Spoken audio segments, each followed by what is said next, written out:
Hi, folks. Welcome to the Prepared Homestead. This is Travis. Thank you all for stopping by to watch. A beautiful morning so far here in the Ozarks. A little cool, surprisingly, because yesterday got kind of warm, and so did today. But it did get a little cool last night because it cleared off.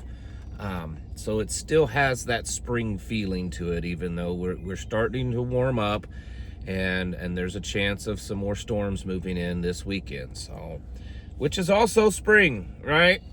It's just what it is. But what I've been telling you, you better be preparing for some pretty harsh weather patterns over the next year or two with the existing drought that already is going on in most of the country. And then this El Nino, there's just more almost daily that's coming out. More and more, scientists, weather forecasters, different things like that are starting to kind of pick it up, and they're studying it. And the what's happening right now with ocean temperatures, it's quite dramatic, and they're saying that could be way worse than anything we've ever seen before. So be paying attention to that. The president and a large entourage of tech giants and financial giants have gone to China to kiss the ring of Xi Jinping. I mean, that's kind of just my opinion. But they've the White House has said that Xi Jinping has said that Iran shouldn't have nuclear weapons and blah blah blah, and there's no confirmation from the Chinese on that.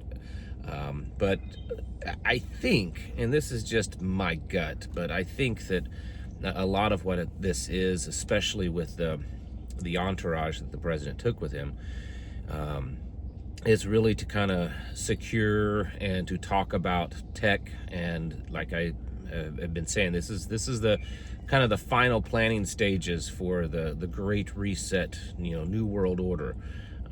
Who's going to have all the stuff? Where are they going to get the raw materials? Because all of these people that have gone over there, they're either creating, building the data centers and building the AI technology, or they're funding it. And so it's all connected, folks. Not a whole lot of different stories out on what's going on in Iran, but going back to the data centers and the tech, that's something that's really starting to kind of pick up some steam, which is good. It's good that people are starting to wake up and realize what's going on, and still a lot of questions as to why they're being built. What are they going to be doing? Why so many? Why so big? And they're popping up everywhere, and still not really a whole lot of answers. And that, I think, is the biggest concerning part, is that there is no real answers. But if you dig a little bit in news and online, you can find a little bit of information about it. It's not front page news because no one wants to talk about it. But I'm telling you, it's the next biggest thing, folks. Did you know that there's currently about 5,500 data centers in the United States, and there's proposals for at least a few thousand more, a couple or so, 3,000 more over the next few years. And some of these things are absolutely massive, spanning multiple square miles, millions of square footage of buildings. The current data centers that exist consume about 450 million gallons of water a day. The one that's being built up in the panhandle of Texas will consume about twice the amount of energy as the entire state of Texas's residential homes already do. The one being built in Utah will consume about 2.5 times as the entire state of Utah of electricity. And again, just a lot of question about it. And of course, they're always good at just dropping little hints. I think a lot of it is just arrogance. Some people say they have a code that they tell what's going on. You just have to learn how to decipher the code. I don't know. Here's an article here, obscure article that most people wouldn't even notice, pay attention to, or anything. But it's talking about this tech company that's building these micro modular nuclear reactors. And I've talked about these in the past. I've done some study on them. I actually went and visited and spoke with an engineer, a nuclear engineer, several months back about the development of these. And this is kind of the next biggest thing. This is one of the things I think that Greenland is becoming, has been a big focus. And there's connection there with building these things. But anyways, these are nuclear reactors that are small. They're modular. A few semi-trucks can come in and set up, and they're almost like Legos. They just get put together, and the technology is advancing to being able to do that. They could power a small, maybe even to a medium-sized town. And the regulations on these was just eased a few weeks back, so it's making it easier to produce them. Well, anyways, this company that I showed you, this article, they're kind of on the forefront of building these, and they're building technology to be able to develop these nuclear reactors, these modular nuclear reactors that are predominantly going to be used to power these data centers. And I know some of you saying, well, that's great. That way they'll have their own energy source. They're not consuming all the local, electricity. That's true. That's true. But it's interesting. This technology that they're developing, they're calling it Kronos. I just thought that was kind of interesting. Kronos, if you don't know, is the Greek god that started it all. Basically, it's their supreme god. It's the one that the gods that existed before all of the popular ones. These are the Titans, and he was the head of them. And it's interesting that that's what they call it. In fact, Kronos, the story is that Kronos and the Titans lived during the golden age of Greece. So it's interesting that they choose these types of names. But the point is that they're being developed everywhere, folks. About 2 weeks ago, I guess it's been now, about 2 weeks ago, I was able to go to a meeting, and I've talked about this on here. So if you probably know what I'm going to say, but I went to this meeting, and it was this representative from a major university that has a contract with the Department of Defense to go out and try to get these data centers being built, and they're going out across the country, and they're soliciting different county governments and stuff to be able to build these. And one of the things that this person said in this meeting was that they're specifically focusing on rural counties across America because it's cheap. It's much cheaper to build there. Think about it.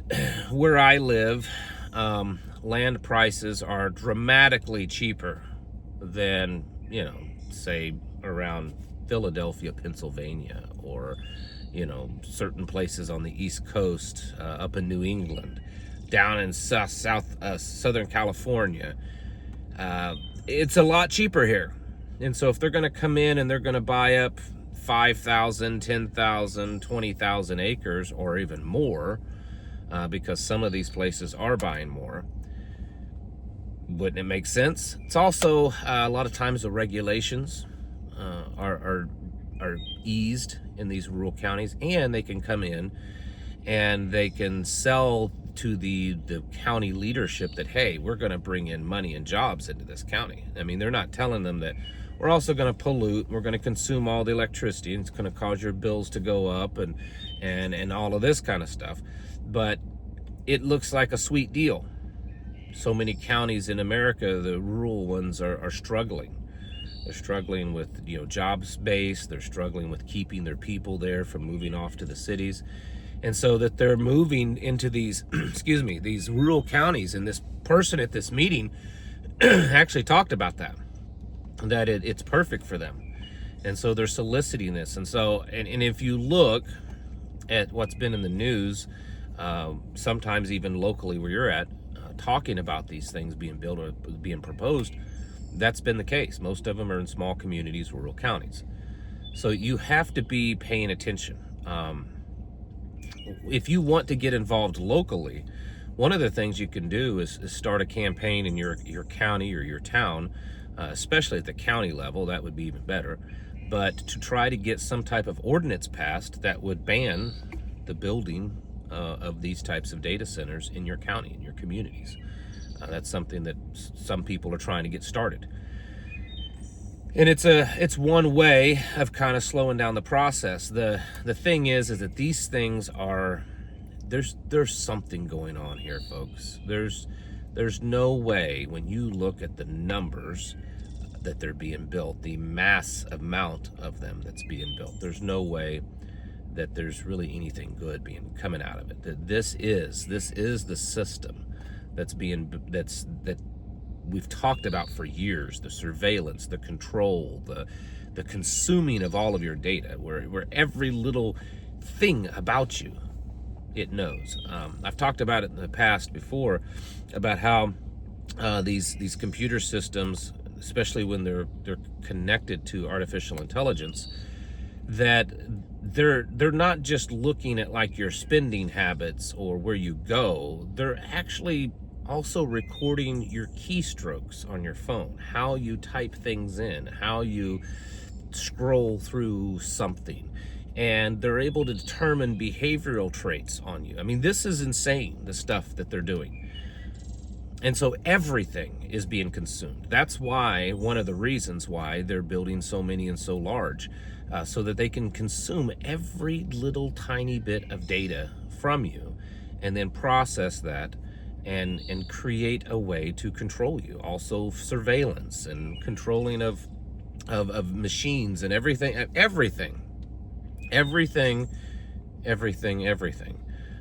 This has been talked about for years. This isn't anything new, and I've talked about it for several years.